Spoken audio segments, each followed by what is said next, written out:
ഉറങ്ങാൻ ഇഷ്ടമില്ലാത്തവരായിട്ട് ആരുമില്ല അല്ലേ? പക്ഷേ കൃത്യമായിട്ട് ഉറക്കം കിട്ടുന്നവരോ അത് വളരെ കുറവാണ്. ഇന്നത്തെ ഒരു കാലഘട്ടത്തിൽ നമ്മൾ നോക്കുമ്പോൾ പലർക്കും ഉറക്കത്തിൻ്റെ കാര്യങ്ങളാണ് ബുദ്ധിമുട്ട് വരുന്നത്. അപ്പോൾ ഉറക്കം ശരിയായില്ലെങ്കിൽ തന്നെ ഒന്നും ശരിയാവില്ല. അത് നമുക്ക് മനസ്സിലാവുന്ന കാര്യമാണ്. ഏതൊരു ആളിലും ഒരു ഡിസീസിൻ്റെ ഒരു കാരണങ്ങൾ നമ്മൾ തപ്പി പോകുമ്പോൾ അവരുടെ ഉറക്കമാണ് അവിടെ പ്രശ്നമെന്ന് പറയുന്നത് കേട്ടിട്ടുണ്ട്. അപ്പോൾ ഉറക്കം കൃത്യമായിട്ട് വരാതിരിക്കാനായിട്ട് പലതരം കാരണങ്ങളുണ്ട്. അപ്പോൾ നമ്മുടെ ശരീരത്തിൽ 4 ഹോർമോണുകളാണ് കൃത്യമായിട്ട് പ്രവർത്തിച്ചുകൊണ്ടിരിക്കുന്നത്.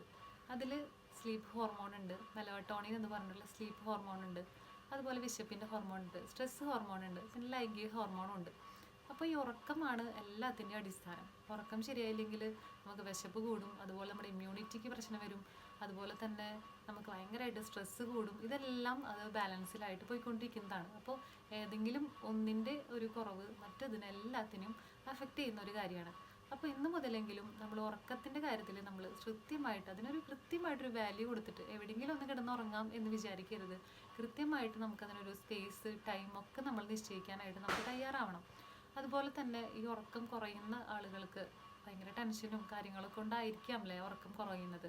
അപ്പോൾ ഒരു ടെൻഷൻസൊക്കെ മാറാനായിട്ട് നമുക്ക് എന്തൊക്കെ ചെയ്യാനായിട്ട് സാധിക്കും? അപ്പോൾ ഞാൻ കഴിഞ്ഞ ഒരു വീഡിയോയിൽ പറഞ്ഞിട്ടുണ്ട് ജേണലിങ് എഴുതുക എന്നത്. ജേണലിങ് എന്ന് പറയുമ്പോൾ നമ്മുടെ ആഗ്രഹങ്ങളും സ്വപ്നങ്ങളും വിഷമം എല്ലാം നമുക്ക് എഴുതാം. അതുപോലെ തന്നെ അത് രാത്രിയൊക്കെ ആയിട്ട് എഴുതി നമുക്ക് കിടക്കുമ്പോൾ നമ്മുടെ മനസ്സിലെ ഒരു ഭാരം ഇറക്കി വയ്ക്കുമ്പോൾ നമുക്ക് തന്നെ ഒരു ഫ്രീ ആയിട്ട് റിലീഫായിട്ട് നമുക്ക് തോന്നും. അതുപോലെ തന്നെ ചെറിയ രീതിയിലെങ്കിലും മെഡിറ്റേഷൻ ചെയ്യുന്നവരാണെങ്കിൽ അവിടെയും നമുക്കൊരു റിലീഫ് കിട്ടും. പിന്നെ ഉച്ച കഴിഞ്ഞിട്ടുള്ളൊരു കോഫി അല്ലെങ്കിൽ പഞ്ചസാരയുടെ അളവൊക്കെ നമ്മളൊന്ന് നിയന്ത്രിക്കുകയാണെങ്കിൽ അത് നമ്മൾ ഉറക്കത്തിന് നല്ല രീതിയിൽ എഫക്റ്റ് ചെയ്യും. അതുപോലെ തന്നെ നമ്മൾ ഫുഡിൽ ഉൾപ്പെടുത്തേണ്ട നേന്ത്രപ്പഴം, ബദാം, അതുപോലെ തന്നെ ഓട്സ്, ഇങ്ങനത്തെ കാര്യങ്ങളൊക്കെ നമ്മൾ ഭക്ഷണത്തിൽ വൈകുന്നേരങ്ങളിൽ ഉൾപ്പെടുത്തുകയാണെങ്കിൽ, അല്ലെങ്കിൽ പാലുൽപ്പന്നങ്ങൾ, പാലൊക്കെ കുടിച്ചിട്ട് കിടക്കാമെന്ന് പറയാറുണ്ടല്ലേ.